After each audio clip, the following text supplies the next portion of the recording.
Hello my dear friends, welcome to Octet Live School, learning to love and loving to learn. મિત્રો વિષય વિજ્ઞાન ધોરણ 10 chapter number 1 ની અંદર આપણે રાસાયણિક પ્રક્રિયા અને એમના પ્રકારો વિશે ચર્ચા કરી રહ્યા છે. કન્ટિન્યુઅસ વિડીયો વાઇઝ આપણે રાસાયણિક પ્રક્રિયાના પ્રકારની ડિસ્કશન તમારી સાથે ખૂબ જ સરળ મેથડની અંદર કરી રહ્યા છે. અગાઉના વિડીયોની અંદર સંયોગીકરણ પ્રક્રિયા, ઉષ્માક્ષેપક પ્રક્રિયા, વિઘટન પ્રક્રિયા અને ઉષ્મા શોષક પ્રક્રિયા વિશે આપણે વાત કરી. આજે એવા જ એક અન્ય પ્રકાર સાથે ડિસ્કશન બહુ જ સરળ વેની અંદર કરવાના છે, તો ચાલો તમારી સાથે ડિસ્કશન કરીએ. પ્રક્રિયાનો પ્રકાર છે વિસ્થાપન પ્રક્રિયા. ઓકે, વિસ્થાપન પ્રક્રિયા શીખતા પહેલા એક આપણે પ્રવૃત્તિ કરી દઈએ. અહીંયા પ્રવૃત્તિ છે, અહીંયા ખીલીને કોપર સલ્ફેટના દ્રાવણની અંદર જો નાખવામાં આવે તો પ્રક્રિયા દરમિયાન શું થાય એની પ્રવૃત્તિ છે. રેડી, લોખંડની ખીલી લીધી છે. તમને ખબર છે કે લોખંડ એટલે કે Fe તત્વ છે. કોપર સલ્ફેટ એટલે કે CuSO4. જલીય દ્રાવણ છે એટલે એક્વિયસ સોલ્યુશન છે. આપણે એક્વિયસનો એક્યુ લખી દઈએ છીએ. પ્રવૃત્તિ કંઈક આવી છે કે પ્રવૃત્તિ કરવા માટે આપણે 3 લોખંડની ખીલી લેવાની છે. 2 કસનળી લઈશું, જેમ તમને અહીંયા આપી છે એ રીતે, અને બંને કસનળીની અંદર કોપર સલ્ફેટનું દ્રાવણ ભરીશું. ઓકે, અને કોપર સલ્ફેટનું દ્રાવણ છે ચોક્કસ રંગ આપે છે, અને એ રંગ હોય છે ભૂરો રંગ. કેવો રંગ હોય છે? ભૂરો. ઓકે, ચાલો. આપણી પાસે લોખંડની ખીલી છે 3, 2 કસનળી છે જેમાં કોપર સલ્ફેટનું દ્રાવણ ભરેલું છે, અને એનો ભૂરો રંગ છે. એક કસનળીને આપણે એ નામ આપી દઈએ અને બીજી કસનળીને બી નામ આપી દઈએ. ઓકે, આવી રીતે એને કન્ટિન્યુઅસ નંબરિંગ કરી દઈએ છીએ, નામ આપી દઈએ છીએ.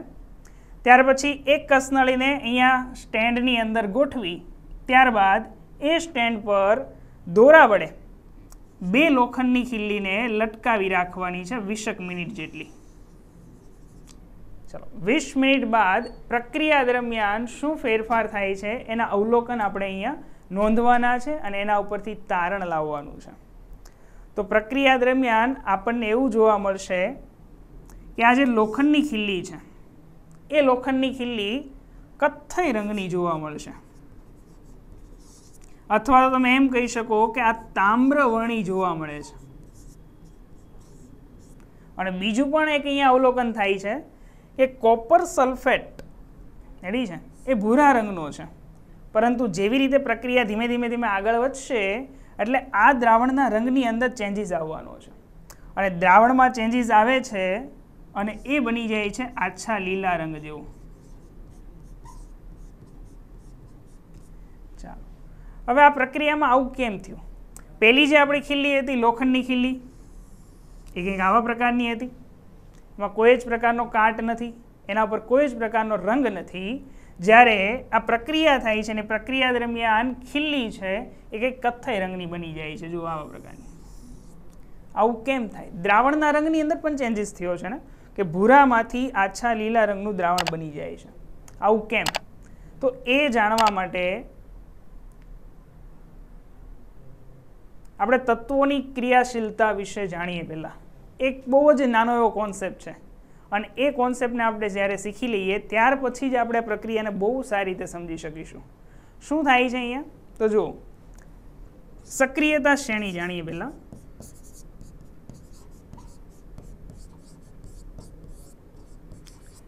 સક્રિયતા શ્રેણીને યાદ રાખવા માટેની એકદમ શોર્ટ ટ્રીક છે કે પોસોકેમ, નોટ ડાઉન કરજો સાથે, પોસોકેમ,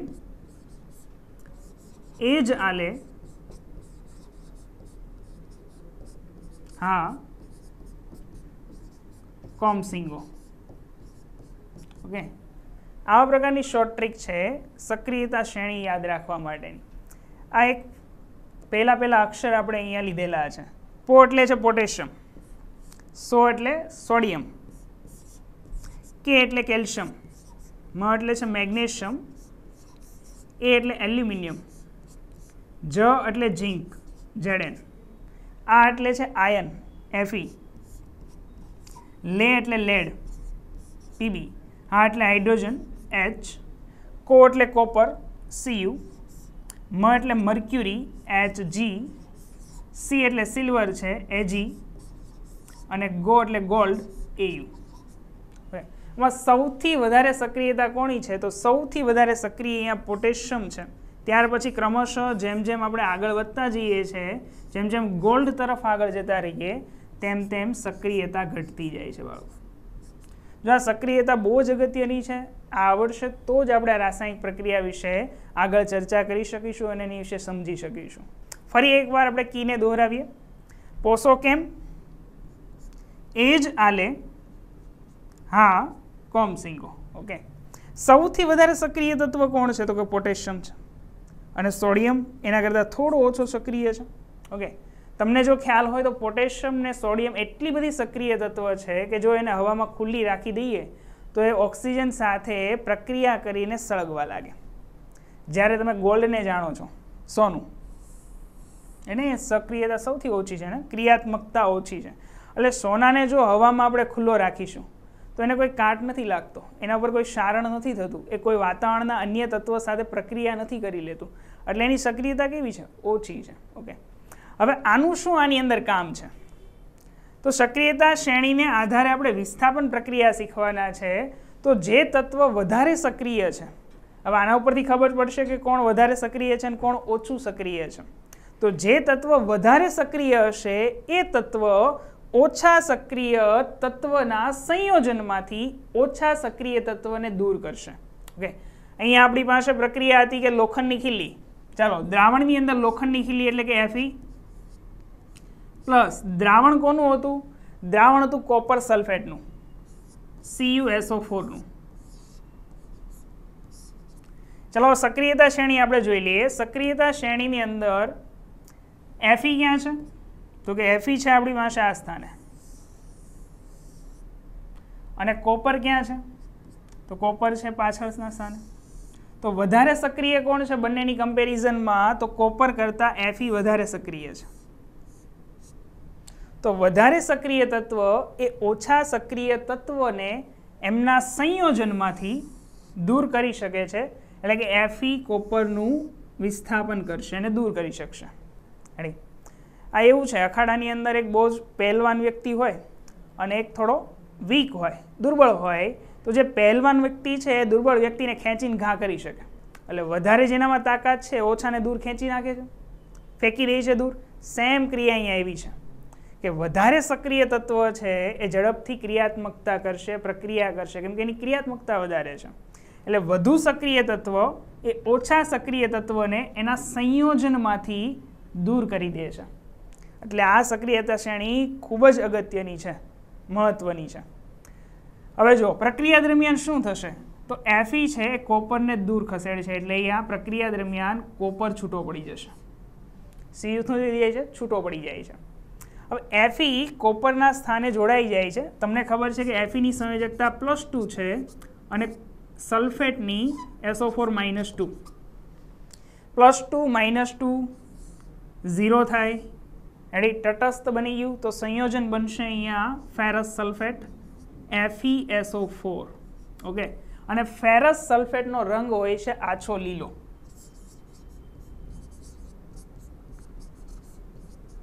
જેવો અહીંયા તમને દેખાય છે પાત્રની અંદર. અને જ્યારે કોપર સલ્ફેટ છે તો કોપર સલ્ફેટનો રંગ હોય છે ભૂરો. તો જ્યારે પણ પ્રક્રિયા થાય તો કોપર સલ્ફેટમાંથી ફેરસ સલ્ફેટ બની રહ્યું છે, તો રંગ ચેન્જ થઈને આછો લીલો બનશે. પણ આ જે ખીલી છે એ ખીલી અંદર તમારે ટીંગાડી છે ને, બે ખીલી, તો એ ખીલીનો રંગ કેમ ચેન્જ થઈ ગયો? ઓકે, તો તમે જોયું કે પ્રક્રિયા દરમિયાન અંદર કોપર છૂટો પડે છે, Cu છૂટો પડે છે. આ Cu શું કરશે? તો આ જે કોપર છે, Cu છે, એ લોખંડની ખીલીની આસપાસ એક પાતળું સ્તર બનાવશે બાળકો. બંને ખીલીની આસપાસ છૂટો પડેલો કોપર એ પાતળું સ્તર બનાવે છે, લેયર બનાવી દે છે. અને કોપર છે કથ્થઈ રંગનું છે, તામ્ર વર્ણનું છે, જેથી આ જે ખીલી છે તમને હવે ચળકતી દેખાશે, કથ્થઈ રંગની ને તામ્રવર્ણી દેખાશે. આ ચેન્જીસ છે. રેડી? અને આ પ્રક્રિયાને આપણે કહીએ છીએ વિસ્થાપન પ્રક્રિયા. ઓકે, ખ્યાલ આવે છે? ચલો ક્વેશ્ચનને જોઈએ થોડા. તો કે આયનની ખીલ્લીને કોપર સલ્ફેટના દ્રાવણમાં મૂકવામાં આવે તો આયનની ખીલ્લી કેવા રંગની બને? તો કે કથ્થઈ રંગની તામ્રવર્ણી બને છે. ઓકે, પ્રયોગ દરમિયાન કોપર સલ્ફેટના દ્રાવણનો ભૂરો રંગ કેવો થયો? તો ભૂરો રંગ થઈ ગયો આછો લીલો, કેમ કે ફેરસ સલ્ફેટ બન્યું છે એટલા માટે. આ છે વિસ્થાપન પ્રક્રિયા જે આપણે જોઈએ. રેડી? હવે ઘણીવાર પરીક્ષાની અંદર 3 માર્ક્સની અંદર પ્રશ્ન પૂછાય કે વિસ્થાપન પ્રક્રિયા એટલે શું? ડેફિનેશન આપવાની અને એની રિએક્શન તમારે 2 થી 3 જણાવવાની હોય છે. તો આપણે જોઈએ, થોડી રિએક્શન જોઈ લેશું અને સાથેની વ્યાખ્યા. તો વ્યાખ્યા જુઓ કે જે રાસાયણિક પ્રક્રિયા દરમિયાન વધુ ક્રિયાશીલ તત્વ, એટલે જેનામાં વધારે ક્રિયા કરવાની સક્રિયતા છે, વધુ ક્રિયાશીલ તત્વ ઓછા ક્રિયાશીલ તત્વને એમના સંયોજનમાંથી દૂર કરી શકે તો એવી પ્રક્રિયાને વિસ્થાપન કહેવાય. ફોર એક્ઝામ્પલ અહીંયા જુઓ, આ પ્રક્રિયાની અંદર આપણે સક્રિયતા શ્રેણી લખીએ. જો ફટાફટ આપણે સક્રિયતા શ્રેણીને હવે યાદ કરી લેવાની છે. શું છે સક્રિયતા શ્રેણી? પોસોકેમ, એજ આલે,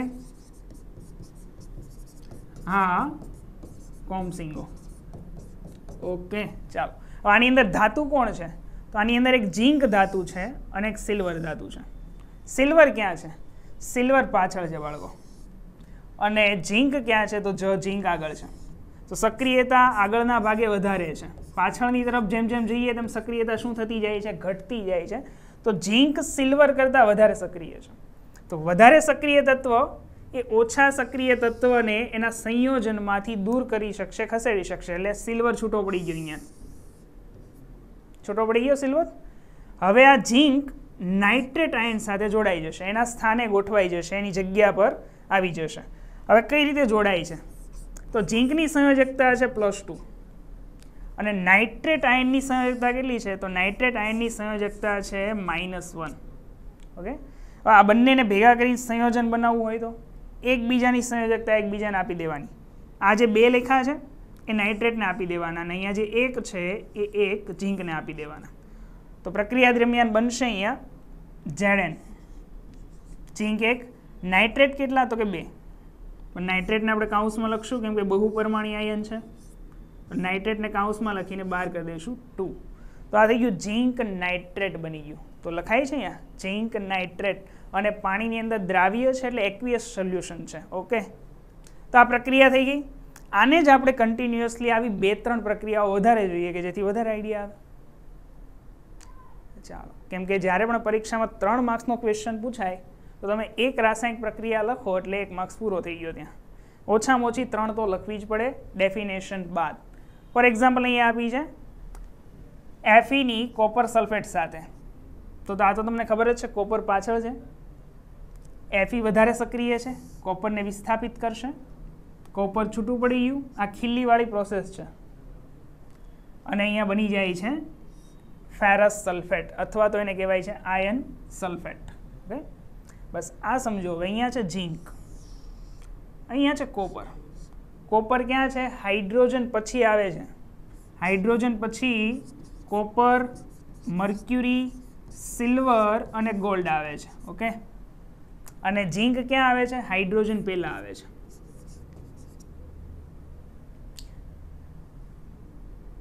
ઝીંક પછી આવશે આયન અને પછી આવશે લેડ અને પછી હાઇડ્રોજન છે. તો ઝીંક કેવો છે? ઝીંક છે એ કોપર કરતાં વધારે સક્રિય છે. ઝીંક કોપરનું વિસ્થાપન કરશે, કોપરને દૂર કરશે. કોપર દૂર થઈ ગયો. ઝીંક આ સલ્ફેટ સાથે જોઈન્ટ થશે, પણ સંયોજન બનાવતી વખતે એની સંયોજકતા આપણને ખ્યાલ હોવી જોઈએ કે ઝીંકની સંયોજકતા +2 છે અને સલ્ફેટની SO4 -2 છે.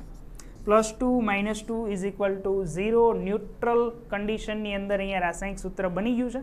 તો બંનેને ખાલી ભેગા કરી દેવાના, ZnSO4. બંને એક એક જ જોશે. ખ્યાલ આવે છે? ચાલો, કદાચ પ્રક્રિયા આવી રીતે પૂછી છે કે Cu + ZnSO4. તો વિચારો કે આ પ્રક્રિયા કન્ટિન્યુ ગોઈંગ ઓન થશે કે નહીં? તો કે ઓબ્વિયસલી આપણે જવું પડે સક્રિયતા શ્રેણી પર. સક્રિયતા શ્રેણી પર આપણે જો જઈએ તો આમાં કોપર ક્યાં છે બાળકો? પાછળ છે. ઝીંક ક્યાં છે? આગળ છે. તો સક્રિયતામાં ફેર પડી ગયો. શું ફેર પડી ગયો સક્રિયતાની અંદર? તો કે કોપર છે ઓછો સક્રિય છે, જ્યારે ઝીંક એ વધારે સક્રિય છે. આપણે વાત કરી કે વધુ સક્રિય હોય તે જ ઓછા સક્રિયને એમના સંયોજનમાંથી દૂર કરે. તો અહીંયા તો જેનું સંયોજન છે એ તત્વ બીજા તત્વ કરતાં વધારે સક્રિય છે. તો કોપર ઓછો સક્રિય છે ઝીંક કરતાં, તો કોપર ઝીંકને દૂર નહીં કરી શકે, એટલે પ્રક્રિયા આગળ નહીં વધે, પ્રક્રિયા થશે જ નહીં. તો ઘણીવાર પરીક્ષામાં આવી રીતે પૂછાય છે, એટલે ધ્યાનમાં રાખવાનું કે એક સંયોજન જોવાય અને એક તત્વ દેખાય એટલે ડાયરેક્ટ વિસ્થાપન નહીં કરી નાખવાનું. સક્રિયતા શ્રેણી આટલા માટે જરૂરી છે. એને યાદ રાખવી બહુ જ સરળ છે, એ જે આપણે આગળ એને કી આપી એ પ્રમાણે. ઓકે, હવે નેક્સ્ટ આને તમે તમારી જાતે કરી શકશો. ખાલી તમને ક્લુ આપી દઉં છું કે લેડની કોપર ક્લોરાઇડ સાથેની પ્રક્રિયા છે. ઓકે, અહીંયા એલ છે, આઈ નથી. ઓકે, લેડ જોઈ લેવાનો ક્યાં છે? હાઇડ્રોજન પહેલાં, કોપર ક્યાં છે? હાઇડ્રોજન બાદ. તો લેડ ઓબ્વિયસલી કેવો થઈ ગયો? વધારે સક્રિય થઈ ગયો. કોના કરતાં? કોપર કરતાં. તો લેડ છે કોપરનું વિસ્થાપન કરશે, કોપર તત્વ છૂટું પડી ગયું. અને લેડની સંયોજકતા કેવી છે? તો લેડની સંયોજકતા છે +2 અને ક્લોરીનની સંયોજકતા -1 છે. એકબીજાને આપી દો. આની 1 છે એ આને આપી દઈએ. તો લેડ જોશે 1, તો Pb1, અને ક્લોરીન કેટલા જોશે? ક્લોરીન 2 જોશે, તો Cl2. તો લેડ ક્લોરાઇડ્સનું સંયોજન અહીંયા બની જાય છે. ઓકે, તો ઓલમોસ્ટ અહીંયા વિસ્થાપન પ્રક્રિયા આપણી કમ્પ્લીટ થાય છે. અને દરેકના એક્ઝામ્પલ બહુ બધા આપણે જોયા છે, તમે તમારી રીતે પણ બનાવી શકો છો. એવી જ એક પ્રક્રિયા છે દ્વિવિસ્થાપન પ્રક્રિયા. અહીંયા ફક્ત એક જ આયન સ્થાન બદલતો હતો, એક જ આયનને દૂર કરવામાં આવતું હતું, વિસ્થાપિત થતો હતો. અહીંયા 2 આયનને વિસ્થાપિત કરવાના છે, એટલે કે દ્વિવિસ્થાપનની પ્રક્રિયા કરવાની છે. આપણે જોવાની છે રાસાયણિક પ્રક્રિયામાં બેરિયમ ક્લોરાઇડ અને સોડિયમ સલ્ફેટની વિસ્થાપન પ્રક્રિયા. હવે પહેલાં તો સંયોજન બનાવો. ચલો, બેરિયમ ક્લોરાઇડ. બેરિયમ એટલે તો કે બાળકો Ba+2, ક્લોરાઇડ આયન એટલે કે Cl- આયન. પછી સોડિયમ તો કે Na+ આયન, અને સલ્ફેટ તો કે SO4- આયન. ઓકે, આ બંનેમાંથી સંયોજન બનાવીએ. હવે સંયોજન બનાવવું હોય તો આની જે સંયોજકતા છે એ નેગેટિવને આપી દેવાની, નેગેટિવની જે સંયોજકતા છે પોઝિટિવને આપી દેવાની. ચલો, બેરિયમ કેટલા જોશે? 1. ક્લોરીન કેટલા? તો ક્લોરીન જોશે 2. તો BaCl2, આને કહેવાય barium chloride. Okay, sodium sulphate તો કે કન્ટિન્યુ, તમને ખ્યાલ આવી ગયો ને, એકબીજાને આપી દેવાનું. તો સોડિયમ કેટલા જોશે? તો કે 2. સલ્ફેટ કેટલા? તો કે સલ્ફેટ 1 જ, તો Na2SO4. આ બની ગયું તમારું સોડિયમ સલ્ફેટ. આ જ પ્રક્રિયા તમે બહુ સરળતાથી આગળ પણ કરી શકો છો. ચાલો આમાં જ કરી નાખીએ આપણે. ચલો, આ બંને વચ્ચે પ્રોસેસ થઈ, બંનેને મિશ્રણ કરીએ. એટલે એક કસનળી લેવાની છે. એ કસનળીની અંદર તમારે બેરિયમ ક્લોરાઇડ ભરી અને એની અંદર પાણી ઉમેરી દેવાનું છે, બરાબર એને હલાવી નાખવાનું છે. એટલે આ કેવું બની જાય? એક્વિયસ સોલ્યુશન બની ગયું. સેમ ક્રિયા કરવાની છે સોડિયમ સલ્ફેટની. ટેસ્ટ ટ્યુબની અંદર ભરી દો, પાણી નાખી દો, હલાવી દો, તો એ પણ કેવું દ્રાવણ બની જશે? Aqueous solution. અને બંને કલરલેસ છે, એનો કોઈ રંગ નથી. હવે બંને વચ્ચે પ્રક્રિયા કરાવીએ. ચાલો,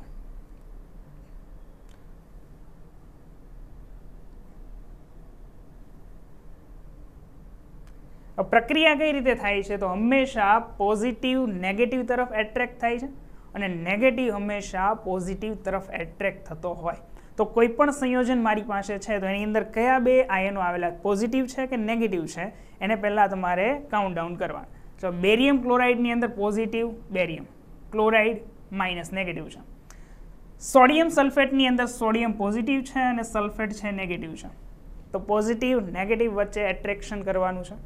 તો અહીંયાનો જે પોઝિટિવ ચાર્જ ધરાવતું જે કંઈ તત્વ છે, એટમ છે, એને બીજા પ્રક્રિયકના નેગેટિવ સાથે જોઈન્ટ કરવાનું. ચાલો, આના પોઝિટિવને એના નેગેટિવ સાથે જોઈન્ટ કરીએ તો Ba+2 અને સલ્ફેટ -2 બંને કેવા જોશે? એક જ જોશે ને. તો પ્રક્રિયા થઈને બની જશે બેરિયમ સલ્ફેટ BaSO4, અને એ પાછો સોલિડ છે, એક્વિયસ સોલ્યુશન નથી. આ ઘન અવસ્થામાં છે, પાણીમાં દ્રાવ્ય નહીં થઈ જાય. આ બધા તો પાણીમાં દ્રાવ્ય થઈ ગયા એટલે આપણે અહીંયા લખ્યું છે એક્વિયસ સોલ્યુશન. પણ બેરિયમ સલ્ફેટ છે એ સોલિડ છે, ઘન છે, પાણીમાં દ્રાવ્ય નહીં થાય. બીજું કંઈક સંયોજન બનાવીએ. શું બને છે? તો કે આના પોઝિટિવ અને આના નેગેટિવ સાથે એટેચ કરીએ તો Na+ અને Cl-. આની +1 સંયોજકતા છે, આની -1 છે, તો બંને એક એક જ જોશે. પ્રક્રિયા થઈને શું બનવાનું છે? પ્રક્રિયા થઈને બનશે NaCl, સોડિયમ ક્લોરાઇડ. મીઠું બની ગયું. મીઠું પાણીમાં દ્રાવ્ય છે, એક્વિયસ સોલ્યુશન છે, જલીય દ્રાવણ છે, એટલે અહીંયા તમે પાછળ લખી શકશો AQ. આ જ રાસાયણિક પ્રક્રિયા સતત આ વિડીયોની અંદર થઈ રહી છે. શું છે? તો કે જ્યારે બેરિયમ ક્લોરાઇડ અને સોડિયમ સલ્ફેટના દ્રાવણો હોય, કલરલેસ છે, કોઈ રંગ નથી એમનો, પણ જ્યારે એકબીજામાં મિશ્રણ કરીએ છીએ તો નવું સંયોજન બની રહ્યું છે બેરિયમ સલ્ફેટ. અને આ બેરિયમ સલ્ફેટ છે એ સફેદ રંગનો અવક્ષેપ છે. અવક્ષેપ મીન્સ કે દ્રાવ્ય અવસ્થામાં નથી રહેતો, એ અદ્રાવ્ય સ્વરૂપે ઘન અવસ્થામાં દ્રાવણની અંદર અસ્તિત્વ ધરાવે છે, જેથી આપણને નરી આંખે દેખાય અંદર. અને સફેદ રંગનો છે એટલે સફેદ રંગનો દેખાય છે અહીંયા. તો આ જે સફેદ રંગના અવક્ષેપ દેખાઈ રહ્યા છે તમને, એ બેરિયમ સલ્ફેટના છે. અને પ્રક્રિયા દરમિયાન બનેલો જે સોડિયમ ક્લોરાઇડ છે એ પાણીની અંદર ડિઝોલ્વ થઈ ગયો છે, દ્રાવ્ય થઈ ગયો છે. ખ્યાલ આવે છે? પણ અહીંયા આપણે શીખવાનું છે કે શું થયું, તો કે એકબીજાના સ્થાન ફેરવી લીધા. બહુ જ શાંતિથી જુઓ. ચાલો, કોણે કોનું સ્થાન ફેરવી લીધું? બેરિયમ ક્યાં જતો રહ્યો છે પ્રક્રિયા દરમિયાન? સલ્ફેટ પાસે જતો રહ્યો. અહીંથી ઉચકીને એને અહીંયા મૂકી દીધો છે, આને ઉચકીને અહીંયા મૂકી દીધો. સોડિયમ આવી ગયો ક્લોરિન પાસે. રાઈટ? દેખાય છે? બંને પોતાના સ્થાન ફેરવા છે, ડિસ્પ્લેસમેન્ટ થયું છે. મીન્સ કે આયનોની આપલે થઈ છે. એકે બીજાને આયન આપ્યો તો બીજાએ પહેલાને આયન આપ્યો. તો એવી રાસાયણિક પ્રક્રિયા કે જેમાં આયનોની આપલે થતી હોય, તો એવી રાસાયણિક પ્રક્રિયા તમે દ્વિવિસ્થાપન પ્રક્રિયા કહેશો. અહીંયા બે તત્વના સ્થાન બદલાયા છે. એક બેરિયમનું સ્થાન બદલાયું છે અને સોડિયમનું. ભલે એકબીજાની જગ્યાએ આવી ગયા પણ સ્થાન તો બદલાયા ને. તો બે તત્વોનું, આયનોનું સ્થાન બદલાયું છે એટલે આપણે એને કહીશું દ્વિવિસ્થાપન પ્રક્રિયા. ઓકે, ઓલમોસ્ટ ખ્યાલ આવી ગયો હશે. તો આપણે બહુ જ પ્રક્રિયાને લીટી વાઇઝ નથી જતા, કે આ બધું જ અંદર આપણે સમજૂતીના પાઠ સ્વરૂપે લઈ લીધું છે. યસ, ડાયરેક્ટ પ્રક્રિયા પર આવીએ કે વિસ્થાપન પ્રક્રિયા એટલે શું, અને કોઈ પણ બે એક્ઝામ્પલ આપી અને સમજાવો. તો સિમ્પલ ડેફિનેશન આપી દેવાની કે એવી રાસાયણિક પ્રક્રિયા કે જેમાં બે પ્રક્રિયકો વચ્ચે આયનની આપલે થતી હોય. રેડી? આ પ્રક્રિયા આપણે જોઈ હતી, આયનની આપલે થઈ હતી ને. સેમ રિએક્શન નીચેની જુઓ. ચાલો, એમાં આયનની આપલે થાય છે કે નથી થતી? તો એમાં છે પોટેશિયમ બ્રોમાઇડ, અને બીજી રાસાયણિક પ્રક્રિયા છે બેરિયમ આયોડાઇડ. ચલો, આ બંને રાસાયણિક પ્રક્રિયા છે, એની તમારે પ્રક્રિયા દરમિયાન કયા પ્રકારની નિપજ બનશે એ જો તમારે જોવું હોય તો તમારે શું કરવું પડશે? એમાંથી આયનીકરણ કરવું પડશે. આને જો હું આયનીકરણ કરું તો બનશે potassium K+, bromine Br-. Okay, અહીંયા જુઓ. ચાલો, બેરિયમ Ba+2 અને આયોડિન છે I-. ઓકે, ખ્યાલ આવે છે? પણ આના માટે તમારે સંયોજકતા મોઢે કરવી પડશે, જે કદાચ તમે 9thની અંદર અથવા તો 11thમાં ભણતા હોય તો 11thની અંદર પણ આ સંયોજકતાઓ આવતી હોય છે. તો ચાલો, પોઝિટિવ નેગેટિવ તરફ જશે. આની +1 સંયોજકતા છે, આની -1 સંયોજકતા છે. કમ્બાઈન કરો, બંને એક એક જ જોશે ને. તો પ્રક્રિયા દરમિયાન શું બનવાનું છે? Ki. શું બનશે? Ki. બની ગયો Ki, પોટેશિયમ આયોડાઇડ. પછી અહીંયા આવ્યું છે આનો પોઝિટિવ, આ નેગેટિવ તરફ, તો બેરિયમ બ્રોમાઇડ તરફ ગતિ કરશે, બેરિયમ બ્રોમાઇડ સાથે સંયોજાશે. ખ્યાલ આવે છે? પોઝિટિવ નેગેટિવ તરફ એટ્રેક્ટ થઈ કમ્બાઈન થઈને કંઈક નવું કમ્પાઉન્ડ બનાવે છે. ચાલો, બેરિયમની સંયોજકતા +2 છે અને બ્રોમાઇડની -1 છે. તો સંયોજન બનાવતી વખતે આની સંયોજકતા આને આપી દઈએ અને આની સંયોજકતા આને. હંમેશા પોઝિટિવને પહેલાં લખાય, તો પોઝિટિવને પહેલાં લખીએ તો બ્રોમિન શું? Barium Ba. આની સંયોજકતા આને આપીને એક જ લખવાનું. બ્રોમાઇડ તો કે આની સંયોજકતા આને આપીએ તો તટસ્થ થાય ને, વીજભારની દ્રષ્ટિએ તો તટસ્થ થવાના છે. તો બ્રોમિન લખીએ પાછળ, બ્રોમાઇડ લખીએ પાછળ, કેટલા લખવાના? તો આની સંયુક્તતા આને આપીએ તો 2 થાય, તો BaBr2 અને પ્લસ શું બન્યું? Ki બની. સિમ્પલ રિએક્શન છે. આમાં પણ શું થયું? જો આ જે આયન છે એ આની સાથે જોડાયો અને આ જે આયન છે એ આની સાથે જોડાય છે. એકબીજાએ આયનની શું કરી છે? આપલે કરી છે. તો જ્યાં આયનની આપલે થઈ એટલે પ્રક્રિયા કેવી થઈ ગઈ? દ્વિવિસ્થાપન પ્રક્રિયા થઈ ગઈ. અને તમને દેખાતું હશે કે આ શું છે? તો કે આગળ જે કંઈ સંખ્યા લખી છે એ સંખ્યા રાસાયણિક પ્રક્રિયાને બેલેન્સ કરવા માટે લખી, સંતુલિત કરવા માટે લખી છે. હવે કઈ રીતે રાસાયણિક પ્રક્રિયાને બેલેન્સ કરવામાં આવે છે એના વિશેનો એક અલગથી પ્રોપર અને બહુ ઇઝી વેની અંદર શોર્ટ ટ્રીક સાથે પણ આપણે વિડીયો બનાવેલો છે. તો જો તમારે રાસાયણિક પ્રક્રિયા બેલેન્સ કરવાની શીખવી હોય તો વિડીયોને તમે જોઈ શકો છો. આ જ ચેપ્ટરનો છે ને 3જો વિડીયો છે, લેક્ચર નંબર 3 છે. ઓકે, ચાલો હવે એક નવી રાસાયણિક પ્રક્રિયા આપણે શીખવાના છે. જો કે ઓલમોસ્ટ આપણે આગળ શીખી ગયા, જેને આપણે કહીએ છીએ અવક્ષેપણ પ્રક્રિયા. શું કહીએ? અવક્ષેપણ. જો કે આપણે હમણાં દ્વિવિસ્થાપનમાં જોઈ જા, પણ એનું બીજું પણ નામ છે. એટલે એકની એક પ્રક્રિયા 2 પ્રકારની હોઈ શકે છે. જેમ આપણે જોઈ ગયા હતા કે કોલસાને દહન કરીએ તો ઓક્સિજન સાથે સંયોજન, ઓક્સિજન વગર કોઈ વસ્તુ સળગવાની નથી.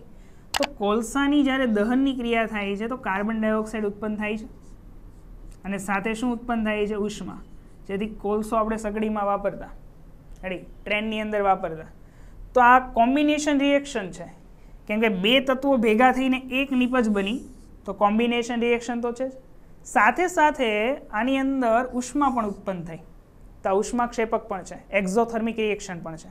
એટલે એકની એક પ્રક્રિયા 2 પ્રકારની હોઈ શકે. સેમ એવું આ છે. જો યસ, આ પ્રક્રિયા 2 પ્રકારની છે. સમજાવીએ કઈ રીતે. તો આ પ્રક્રિયાની અંદર જો બેરિયમ ક્લોરાઇડ આગળની ફરી પાછી બેઠી જ છે એટલે તમને વધારે ખ્યાલ આવશે, અને સોડિયમ સલ્ફેટ છે. ચલો ફટાફટ આપણે એની સંયોજકતાને લખી નાખીએ. બેરિયમ +2, ક્લોરીન -1, સોડિયમ +1 અને સલ્ફેટ -2.